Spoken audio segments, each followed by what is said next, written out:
안녕하세요. SMAT A 모듈 네 번째 파트 고객 커뮤니케이션 수업 오늘 진행해 보도록 하겠는데요. 자, 우리 일상을 살아가면서 끊임없이 우리는 지금 커뮤니케이션, 누군가와 소통을 하고 있고 또 거울을 보면서 또 나와 내 자신이 소통을 하면서 끊임없이 우리는 커뮤니케이션이라는 활동을 하면서 살아가고 있습니다. 자, 그렇다면 우리가 살아가는 이 산업 현장, 사회에서는 고객이라는 대상을 앞에 두고 우리가 커뮤니케이션을 해나가야 되는데요. 이 대상은 우리가 아주 편한 가족도 아니고 친구도 아니고 그러다 보니 어떤 좀 격식이나 상대의 마음을 빨리 우리가 잃는다든지 또 조심해야 되는 우리의 대화 기법이라든지 이런 것들을 여러분들께서 좀 공부를 하셔야 되는 그런 부분들입니다. 그래서 체계적으로 학문적으로 또 실생활에서 우리가 많이 쓰는 커뮤니케이션 스킬을 여러분에게 좀 올려드리는 시간, 그렇게 진행해 보도록 하겠습니다. 자, 우리 커뮤니케이션 이해부터 들어가겠는데요. 그렇다면 우리가 커뮤니케이션을 이해하시기 위해서는 이게 어떤 의미를 가지고 있는지 여러분들께서 정확하게 머리에 이렇게 좀 집어넣으실 필요가 있겠죠. 자, 여기 정의는요. 하나 그 이상의 유기체 간에 서로 어떤 상징을 통해 의미를 주고받는 과정이라고 나와 있습니다. 상징. 우리 뭐라 그러나 사랑 이러면 우리가 이런 포즈를 취해서 의미를 주고받잖아요. 이런 상징을 통해서 의미를 주고받는 이런 여러 행위들을 말을 하는데요.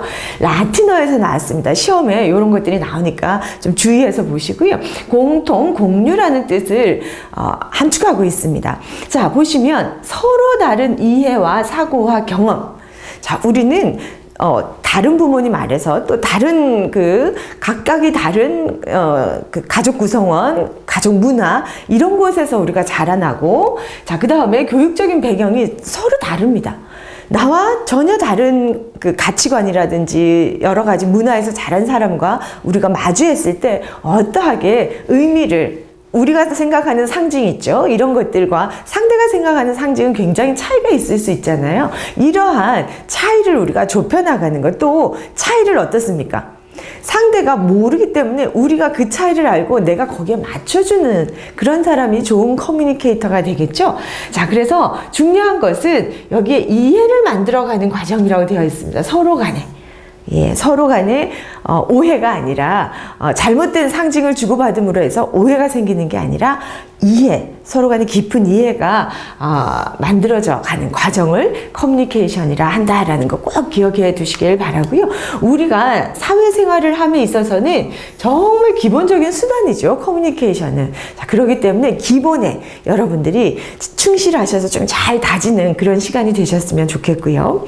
서비스 직원의 커뮤니케이션은 서비스 품질과 직결이 됩니다. 또한 고객 만족의 결정적인 영향 요인이 되기 때문에 반드시 이 분야에 있어서는 여러분들께서 달인이 되어 주실 걸 부탁을 드리고요. 자, 제가 참 좋아하는 그 의미인데요.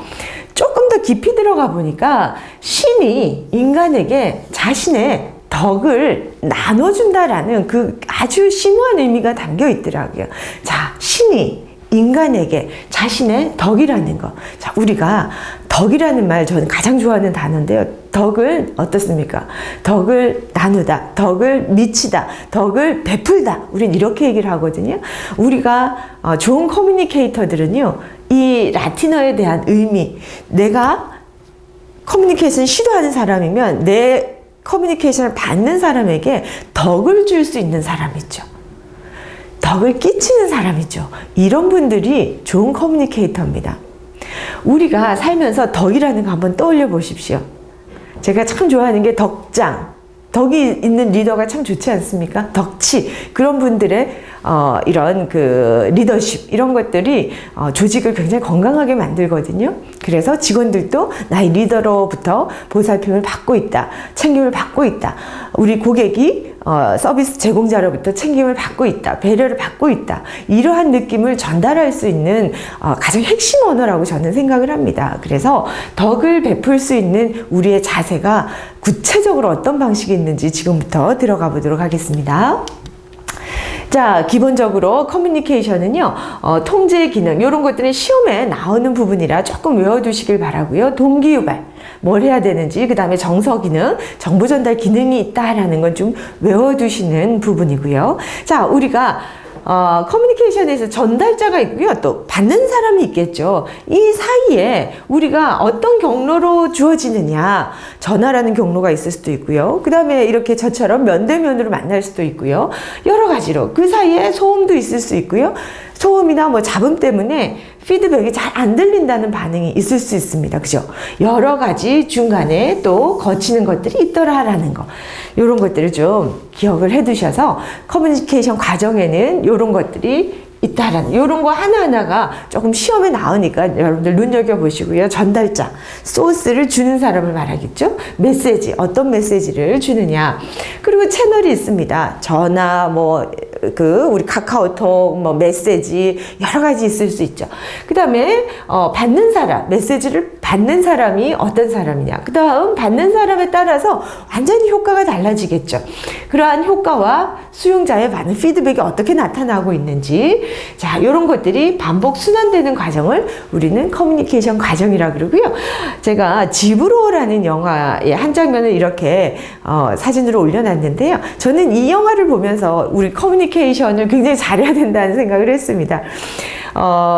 유승호의 어릴 적 우리 배우의 모습인데요. 부모님이 이혼을 하고 친정 어머니한테 이 아이를 맡기고 엄마가 이렇게 일을 하러 가십니다. 자, 80대 노모가 지금 손주를 갑자기 돌보게 된 겁니다. 서로 당황스럽죠.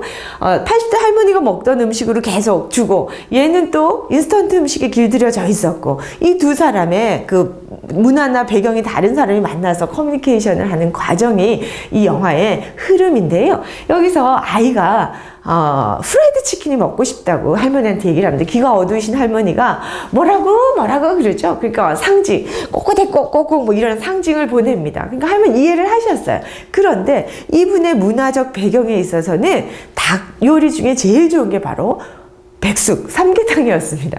그래서 백숙을 끓여서 이렇게 가지고 왔습니다. 그런데 얘의 상징적인 닭고기는 어떤 걸까요? 후라이드 치킨이죠. 그래서 할머니가 이제 백숙을 먹으라고 하니까 얘가 이게 무슨 닭고기냐, 닭고기 맞지만 이게 내가 원하던 게 아니라는 거죠. 자, 그래서 여기에서 우리가 중요하게 봐야 되는 건 뭐냐? 자, 같은 닭고기라도, 그죠? 고객이 원하는 게 틀리다는 겁니다. 같은 제품이지만 고객이 원하는 컬러나 사이즈나 고객이 원하는 건 분명히 다를 수 있다는 거죠. 자, 그래서 같은 이야기를 하고 있지만 저 사람이 원하는 게 무엇인지를 우리는 경청을 해야 되고요. 그 다음에 눈여겨 관찰해서 정말 그 사람이 원하는 걸 줬을 때 원하는 커뮤니케이션이 이루어집니다. 그렇지 않습니까? 저는 종종 마트에 가서 그런 일을 겪는데요. 커피를 사면 주로 옆에 컵이 붙어 있다든지 이렇습니다. 그런데 커피 이야기를 서로 주고받습니다. 커피를 사러 왔다. 커피를 판매하고 있다. 그죠? 그런데 저는 얘기를 하죠. 사은품으로 이 커피 옆에 붙은 컵 말고요. 커피 샘플이 없습니까? 라고 이야기를 제가 던집니다. 그런데 거기 판매원께서는 이런 반응이 오시더라고요. 어머, 고객님, 무슨 소리 하느냐고. 커피 샘플보다 이 컵이 훨씬 비싼 거예요. 라면서 이야기를 하는 거예요. 커피 이야기를 서로 나누고 있지만 어떻습니까? 제가 이야기하는 핵심과 그 사람이 하고 싶은 이야기가 다 틀리더라는 겁니다. 그렇지만 판매하는 입장에서 커피를 판매하려면 어떻게 해야 될까요? 제가 이야기한 커피 컵 말고요. 샘플이라는 이야기가 그 다음으로 이어져야 되는 겁니다. 그래서 상대가 하는 이야기에 핵심 키워드들, 저 사람이 원하는 것 위주로 이야기하는 것들, 이런 것들이 굉장히 중요한 우리의 좋은 커뮤니케이터의 태도라는 거, 그거 좀 기억을 하시길 바라고요. 자, 더 들어가 보겠습니다. 언어적인, 지금 제가 이렇게 말이라는 걸 통해서 언어적인 표현을 통해서 커뮤니케이션을 하고 있습니다. 자, 이 부분은 시험에 그리 많이 나오지는 않습니다. 왜? 말을 해서는 대부분 다 듣고 알아듣기 때문에 이걸로 우리가 커뮤니케이션을 잘한다 못한다 이렇게 평가할 수는 없지만요. 더욱 중요한 겁니다. 비언어적인 커뮤니케이션은 시험에도 가장 많이 나오거든요. 이 비언어적인 커뮤니케이션이 우리의 커뮤니케이션의 질적인 것, 그 다음에 신뢰적인 것, 감정적인 것, 이런 것들을 다 좌지우지하기 때문에 비언어적인 커뮤니케이션이 무엇보다도 중요하다는 겁니다. 그러니 여러분들께서 매우 신경을 써서 우리가 관리, 그 다음에 상대에게 보여주려고 노력, 스킬업 해야 되는 건 바로 이 부분이라는 거 여러분들 기억하시기 바랍니다. 그래서 언어적인 자극 외에 몸짓, 시각, 공간, 뭐 이러한 의사 커뮤니케이션은 방법의 하나고요. 바디 랭귀지도 여기에 들어가겠죠. 언어 없이 이루어지는 생각이나 감정 소통의 상태입니다. 그러고 봤더니요. 커뮤니케이션 93%가 우리의 커뮤니케이션 중에서요. 93%가 비언어적인 채널로 구성되어 있다고 나와 있습니다. 그래서 어떻냐? 언어와 더불어 여러 가지 기능을 수행합니다. 어떤 기능? 상황과 해석에 대한 중요한 단서를 제공하는 거예요. 우리가 팔짱을 끼고 손님이 들어왔습니다. 그런데 막 문신이 있다든지 뭐 험악하게 생긴 사람이 이렇게 들어온다는 거죠. 그러면 입은 언어적인 요소는 어서 오십시오 라고 하지만 팔짱을 끼고 제가 아래로 훑어보는 거예요. 이 태도를 상대방이 모르겠습니까? 알 수 있다라는 거죠. 그래서 상황에 대한 어서 오십시오 하지만 나를 반기지는 않구나라는 그런 해석이 가능하더라는 겁니다. 이게 어떠냐? 무의식적으로 드러나기 때문에 신뢰성이 굉장히 높은 의사전달 수단입니다. 감정적, 정서적 정보를 우리가 제공하고 있기 때문에 더더욱 중요하다는 거죠. 자, 그래서 나의 태도나 작은 태도나 눈빛 하나라든지 그 다음에 경청하는 자세라든지 이런 것들이 훨씬 더 우리 커뮤니케이션을 하는 사람에게는 무엇보다도 중요하다는 겁니다. 그렇기 때문에 이거는 우리가 스킬이라고도 얘기를 하거든요. 스킬은, 기술은 하루아침에 길러지는 게 아니고 오랜 시간 걸쳐서 천천히 몸에 습관처럼 누적될 때 그 능력이 발현이 되는 것입니다. 그래서 여러분들께서 지금부터라도 여기 뒤에 나오는 비언어적인 커뮤니케이션의 여러 가지 것들을 잘 기억하시고요. 우리 1파트의 인사법이라든지 이미지 메이킹이라든지 안내 매너라든지 이런 것들이 전부 이 안에 포함이 되기 때문에 꼭 주의하셔서 좋은 태도를 가지시는 연습을 같이 하도록 하시죠. 자, 효과적인 커뮤니케이션을 하는 데 있어서요. 문서적인 커뮤니케이션도 있고요. 자, 커뮤니케이션 형태도 여러분들께 좀 보셔야 되는데요. 쇠사슬형, 시험에 좀 나오는 부분입니다. 쇠사슬형, 우리가 이걸 체인형이라고 그러거든요. 체인. 자, 여기 보시면 이렇게 체인이 연결이 되어 있습니다. 사장님, 부사장님 통해서 이렇게 부설 연구소가 있죠. 그러면 이렇게 연결되어 있습니다. 1팀, 2팀 이렇게요. 그래서 고리가 연결이 되어 있는 걸 쇠사슬형이다라고 하는 거죠. 자, 어떻습니까? 위에서 바로 명령이 전달되면 빠르게 일을 처리해 놔야 되겠죠. 그래서 매우 빠릅니다. 의사 전달 커뮤니케이션이 매우 빠르다라는 거 기억을 하시고요. 시험에도 속도가 우리가 커뮤니케이션 형태에서는 이 속도가 가장 중요하다는 거. 그래서 여기는 굉장히 빠른 속도로 커뮤니케이션이 되고요. 수레바퀴형은 어떻습니까? 휠이라고 하죠. 자, 여기를 중요한 사람을 중심으로 이 바퀴가 굴러가는 것들이거든요. 연예인 엔터테인먼트 회사를 기억하시면 좀 이해가 쉬우신데요. 아주 유명한 연예인 한 명을 중심으로 코디네이터, 매니저, 그 다음에 후배들, 여러 사람들이, 이렇게 밥벌이가 되는 구조가 있습니다. 그러다 보니까 이 중앙에 있는 사람의 영향력이 굉장히 크겠죠. 네. 그래서 이 사람 한마디에 다 같이 움직이게 되므로 이 또한 속도가 매우 빠르다는 겁니다. 자, 그 다음에 Y형이라고 하면요. 우리가, 주로 디자인 회사나, 이런 부분의 그 조직들을 우리가 Y형을 많이 볼 수가 있는데요. 의류를 디자인한 디자인팀과 공장에서 만들어내는 팀의 직급이나 직위가 좀 다르죠. 그래서 여기에서 디자인을 해서 공장에서 만들어 나와서 영업부서에서 물건을 들고 나가 파는 겁니다. 이러한 조직 형태를 우리는 Y형이라고 하는데 여기도 어떻습니까? 빨리빨리 부서가 나눠져 있는 만큼 빨리빨리 여기서 전달이 돼야 되기 때문에 여기도 매우 빠릅니다. 자, 그러면 원형 조직은 우리 동그라미 조직입니다. 자, 수평의 개념으로 여러분들이 이해하시면 되는데요. 각자 분야의 파트끼리 서로 이렇게 유기적으로 같이 움직이라는 겁니다. 서열이 위아래로 있는 게 아니라 너나 나나 함께 우리가 간다라는 굉장히 민주적인 조직을 말하는데요. 자, 그러다 보니 민주주의 그러면 다수결의 원칙 떠오르시죠? 다수결. 너나 나나 너나 의견을 물어봐야 되고 답을 들어야 되고 조율의 여러 순서를 밟아야 되지 않습니까? 그러다 보니까 여기는 느립니다.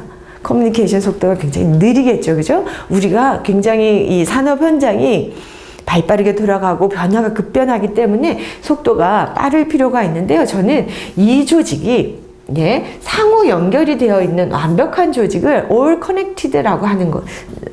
조직이거든요. 여기가 이제 이게 모두가 연결되어 있죠. 빠르게. 그래서 이러한 조직이 가장 우리의 이상적인 조직이지만, 조직을 하다 보면 이렇게도 됐다가 이렇게도 됐다가 뭐 이렇게, 우리가 조직이 조금 변화하기도 합니다. 그렇지만 우리가 추구해 나가야 되는 건, 민주적인 조직이지만 커뮤니케이션 좀 빨리 하는 그런 조직이 되면 가장 이상적이고 일하는 사람도 굉장히 편하겠죠. 자, 이런 의미에서 형태도 좀 기억을 하시길 바라고요. 자, 우리가 오류가 나는 경우가 있습니다. 어떨 때 오류가 나느냐 하면 전달자의 미숙한 대인관계 능력.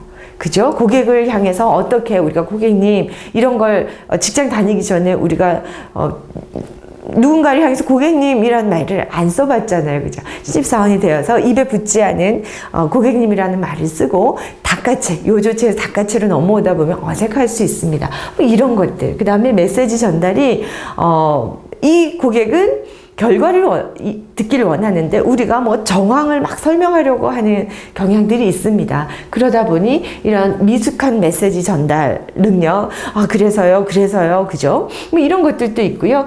혼합 메시지도 있습니다. 혼합 메시지라는 건 언어와 비언어적인 메시지가 불일치하는 경우를 우리가 말을 하는데요. 말은 좋다고 하지만 눈빛이나 태도를 보면 별로 좋지 않은 것들이죠. 이럴 때 우리가 혼합 메시지. 그러면 저 사람 진짜 좋다는 거야? 나쁘다는 거야? 우리가 오해라는 것이 생길 수 있다라는 겁니다.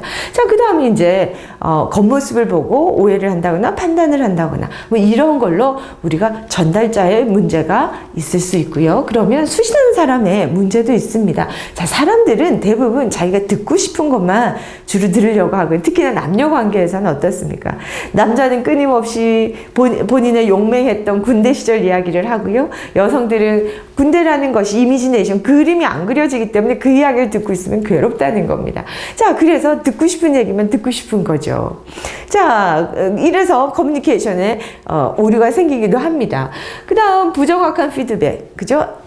그냥 우리가 잘 안 들으니까 어때요? 하기도 하죠. 저도 저희 아이들하고 있으면 뭐라고 얘기하는데 머릿속에 막 처리해야 될 일들이 있죠. 그러면은 제가 엄마 나 싫어하는 거지? 라고 하는데도 응 하고 있더라고요. 이런 것들이 바로 부정확한 피드백을 우리가 교환하게 되는 겁니다. 그래서 잘 들어야 되겠죠? 그 다음에 왜곡된 인지와 감정적 반응. 저 사람과 신뢰관계가 없는데 저 사람과 커뮤니케이션을 계속 해야 된다 그러면은 저 사람이 그냥 싫습니다.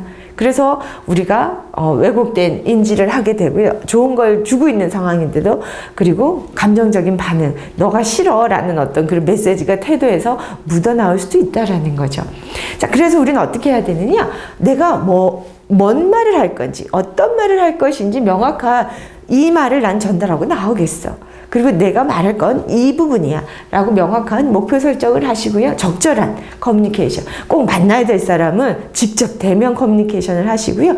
뭐 간단하게 해야 되는 건 전화로 하셔도 좋지만 우리가 또 문서상에 또 필요하게 기록이 남아야 되면 꼭 메시지로 통화를 한 다음에 메시지로도 남겨둘 필요가 있다라는 거죠. 저 같은 경우에도 강의에 의뢰가 들어와서 통화를 한참을 했습니다.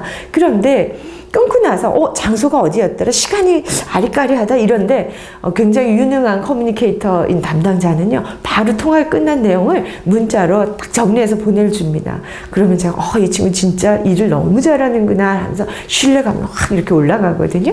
이런 것들이 적절한 커뮤니케이션과 피드백, 정확한 피드백, 그 다음에 서로의 공감적인 관계 형성이 됐을 때 나 저 사람 왠지 싫어가 아니라 왠지 좋아라고 하면 귀담아 들리거든요. 그래서 좋은 사람이 될 필요가 있겠죠. 자, 부드럽고 명확한 전달, 아시다시피 정확한 발음을 통해서 말끝이 흐르지 마시고요. 자신감 있게. 그 다음 숫자를 즐겨 사용한다는 건 뭘까요? 상대방에게 명확한 그 이해를 돕고자 하는 사람들이 숫자를 즐겨 사용하고 있습니다. 이런 것들을 여러분들께서 기억하시면 되겠습니다. 자, 효과적인 경청 스킬도 있습니다. 보시다시피. 자, 효과적인 경청은요, 제가 굉장히 추천드리는 건데요. 책에는 없지만 미러링 기법이라는 게 있습니다. 거울을 미러라고 그러죠. 거울처럼 행동하는 겁니다. 자, 그래서 경청을 하실 때는요, 상대방 눈을 마주치시고요. 상대가 고개를 끄덕이면 나도 끄덕이고요. 얼굴을 찡그리면 나도 같이 찡그려주는 겁니다. 상대가 머리를 이렇게 만지면 나도 머리를 만져주는 겁니다.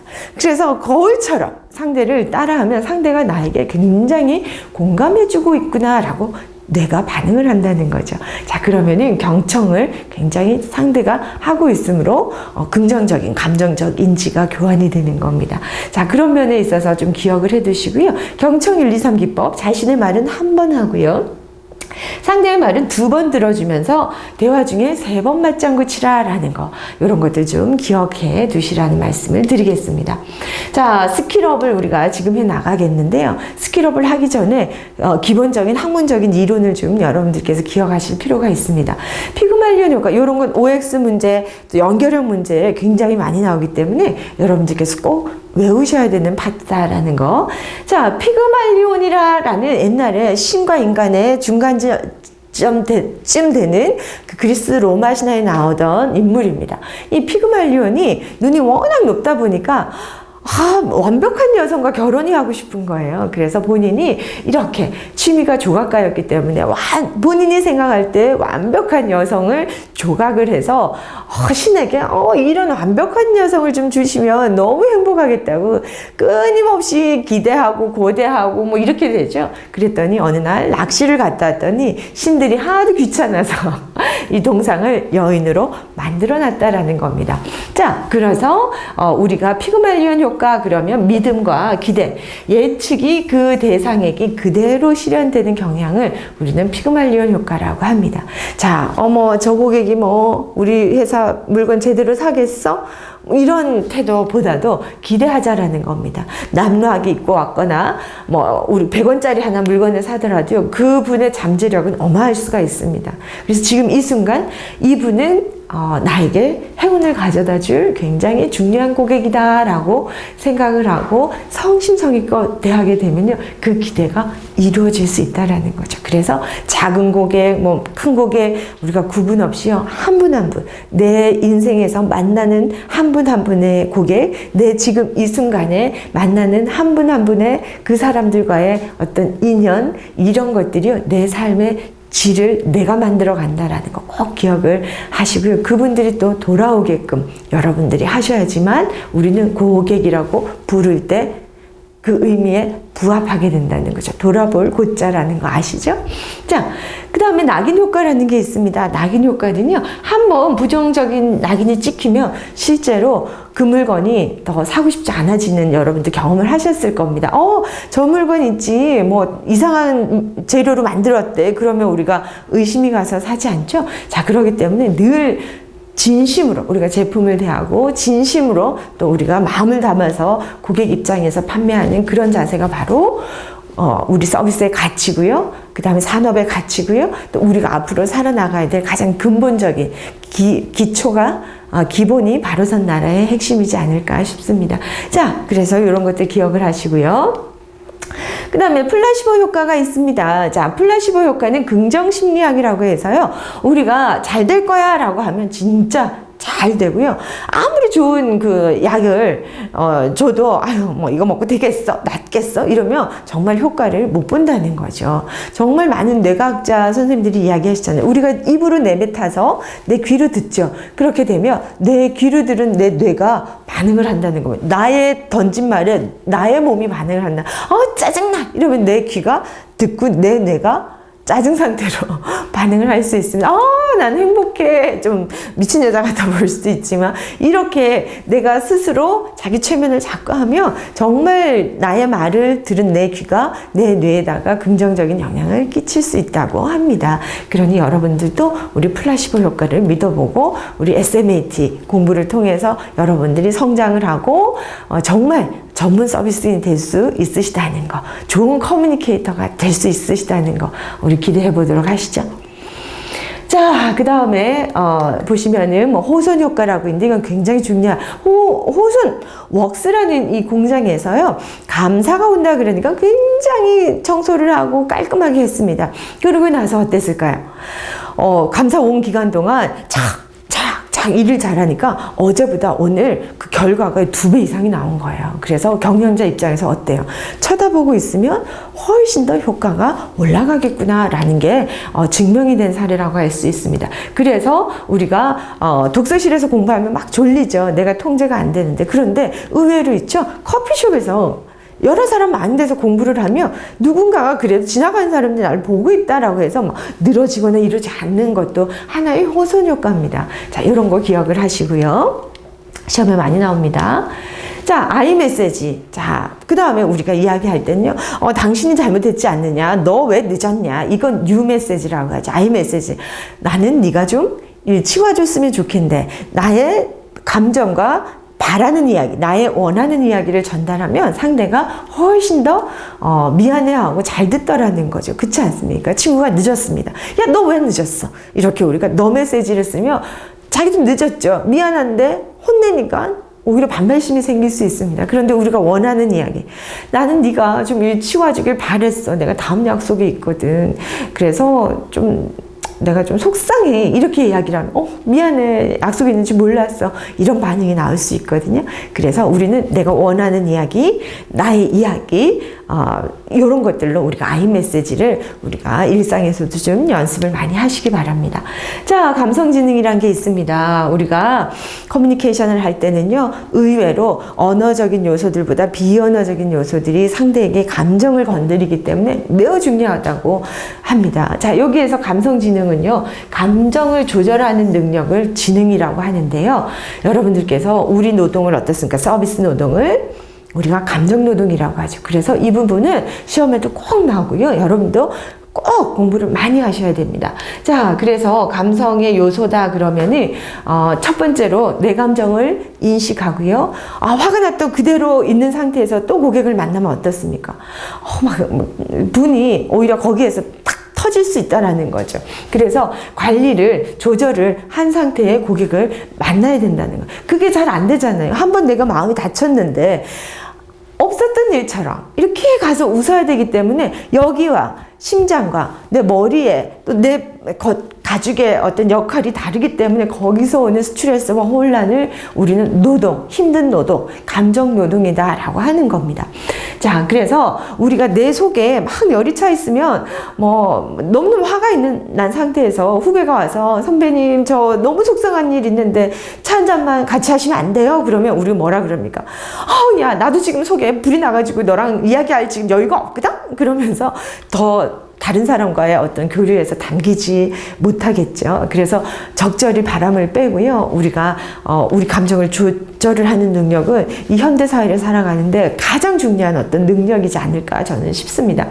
자, 여기를 보시면 좀 아시겠지만 제가 정말 추천해 드리는 영화가요. 바로 국제시장이라는 영화인데요. 이 영화를 보시면 주인공인 이 인물이 본인이 황해도에서 부산으로 이렇게 피난민으로 오죠. 그래서 끼니를 겨우겨우 해결하며 사니까 자기가 인식을 합니다. 어떤 인식이요? 이렇게 살면 안 되고 열심히 잘 살아야 되겠다. 난 뭘 하고 싶을까? 라고 해서 본인이 해양대학교에 마도로스가 되기 위해서 시험을 쳐서 합격을 합니다. 그래서 너무 좋아서 친구에게 나 합격했다. 그러니까 친구가 막 축하해 줬습니다. 그래서 가족들한테 가서 이야기하려고 막 가는데 집에 도착해 보니까 집안이 막 시끌시끌한 거예요. 그래서 자세히 들어봤더니 동생이 서울대학교를 합격을 한 거예요. 그래서 자기 마음에 이제 들어온 거죠. 어떤 게? 공감, 감정이 이입된 겁니다. 내 동생이 공부하고 싶었지. 그 입이 된 겁니다. 그래서 가정 형편에 두 사람이 공부할 수가 없는 거예요. 그러니 어떻게 하겠습니까? 본인이 그 합격증을 바람에 막 날립니다. 그러고서는 어디로 갑니까? 내가 대인관계, 가족과의 그 좋은 소통을 위해서 본인은 이제 뒷바라지하는 인생을 살겠다라고 결심을 하죠. 그래서 독일에 광부를 이렇게 가게 됩니다. 자, 이런 것들입니다. 내 감정을 인식하고 관리하고 타인의 감정을 느끼고 타인의 감정에 맞춰서 내가 나 시험 합격했어. 잘했어 그러라고 하죠. 그러면 그게 공감이 잘 안 됩니다. 그런데 우리가 성숙한 사람은 어때요? 그걸 좀 누르고 축하해라고 하죠. 밉죠, 그죠? 그래도 축하해란 이렇게 할 수 있을 때 우리는 대인관계 능력, 소셜 스킬이라고 합니다. 자, 그 다음에 모티베이트. 이게 다 아우러지는 그건데요. 이게 뭐냐면은 나만을 위해서 살겠다라는 모티베이션은 쉽게 포기됩니다. 우리 작심삼일 나만을 위해서 금연을 하기 위해서 다이어트를 하니 잘 안 되죠. 동기가 약합니다. 나만을 위해서 한다는 건. 그렇지만 가족을 위해서 이분의 그 동기가 가족이었죠. 그래서 나의 감정을 인식하고 함께 우리가 만들어가는 거에 본인의 인생을 이렇게 헌신하는 걸 볼 수 있는데요. 우리가 모티베이트, 우리 보시면은 IS에 빠져든 우리 뭐 자살폭탄 테러범들 다 이런 겁니다.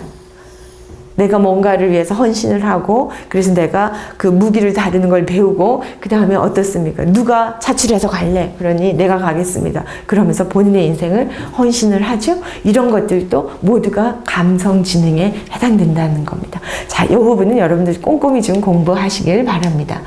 자, 그래서 뭐 설득의 이신, 그 다음 우리가 아래 설득, 요런 6가지 기본적인 그 기술들이 필요하다는 거 교재를 통해서 좀 공부하시길 바라고요. 그 다음에 우리가 설득은 나 쪽으로 고객을 당겨오는 겁니다. 내가 팔고자 하는 물건에 고객을 마음을 완전히 굴복시키는 거지만 협상은 고객이 마음이 도저히 안 딸려오는 겁니다. 그럴 때 어떻게 해야 될까요? 협상을 해야 되죠. 고객님 여기까지 오시면 내가 요만큼 뭘 해드리겠습니다 라고 해서 서로 윈윈하는 합의점에 상호 만족할 수 있는 합의에 이르는 과정을 협상이라고 합니다. 자, 여기까지 여러분들께서 잘 기억을 해 두시고요. 자, 파트너.